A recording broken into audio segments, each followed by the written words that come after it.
Hey there, thank you for joining me today as we start this journey of demystifying the Patents Act together. Before we start communicating with the Act and make any sense of it, we not only need to brush up our vocabulary, but also need to understand the true coverage of the terms which are frequently used across the sections and rules in the Act.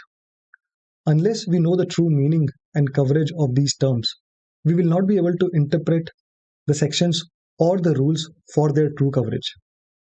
Section 2 of the Patents Act provides us with definitions and interpretations of a few terms which are frequently used across the Act. I would like to apologize in advance for the stuffed slides. Each slide is stuffed with words and sentences, not an ideal start, but then there is no other way of learning the definition. With that disclaimer in place, let's get started with the session. And what better way to start the session than to learn or revisit the definition of the term invention as defined by the section 2.1j. The section 2.1j defines the term invention as a new product or a process involving an inventive step and capable of industrial application. Keep your mind on the keywords here: inventive step and capable of industrial application. But isn't it funny? We wanted to define the term invention, but ended up with two new terms: inventive step and capable of industrial application. Let's define them as well. Section 2.1JA defines inventive step as a feature of an invention that involves technical advancement as compared to the existing knowledge or having economic significance, or both, that makes the invention non-obvious to a person skilled in the art. Look at the terms here: technical advancement, economic significance, and makes the invention non-obvious to a person skilled in the art. Now let's move on to the other term, capable of industrial application. 2.1AC. Capable of industrial applicable means invention is capable of being made or used in the industry. Now there is a trick to remember AC. AC is manufactured in the industry. So capable of industrial applicable, AC. In case you need to remember that way.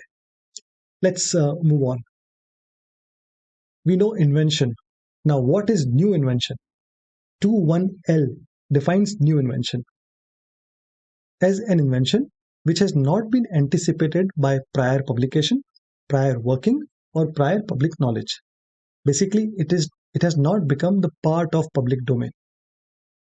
Subject matter has not fallen in public domain, or that it doesn't form part of the art.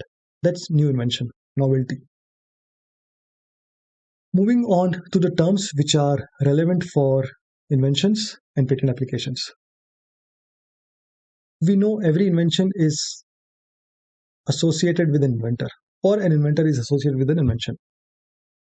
Section 2.1y defines what is true and first inventor. In fact, it does not define it, but it says who is not true and first inventor. So as per 2.1y, first importer of an invention into India is not considered true and first inventor, and a person to whom an invention is first communicated from outside India is also not considered as true and first inventor. At this moment, you may wonder, why do we need to learn this term? But then it has a great significance when identifying who can apply for a patent in India. Let's move on to the next term. A patentee. Once a patent is granted, the name of a person is registered in a registered maintained at the patent office. So the person whose name is registered as the grantee or proprietary of the patent for the time being is known as patentee. This term is also very important. Now, what are patented article and processes? Article and process in respect of which a patent is in force. 2.1o. Let's go on to some more definitions or interpretations. Now, assignee is a common term that would keep coming through the Act: legal representative as well as person interested. Now, here is not a definition, but what it says, 2.1ab. Whenever you refer to the term assignee, it not only means the plain vanilla assignee, but also the assignee of an assignee of a legal representative, and all sorts of combination with respect to assignee. So remember that assignee is not just the assignee, but assignee of an assignee, assignee of a legal representative as well. Now, what is a legal representative? Definition-wise, a person who in law represent the estate of a deceased person. 21K. Person interested also finds its significance as we go over various sections of the Act. So a person engaged in or in promoting research in the same field of the invention. That is person interested. Is moving on to the applicants. In India, a category of applicants are provided benefits in terms of fee reduction as well as making them eligible for expedited process as far as their applications are concerned.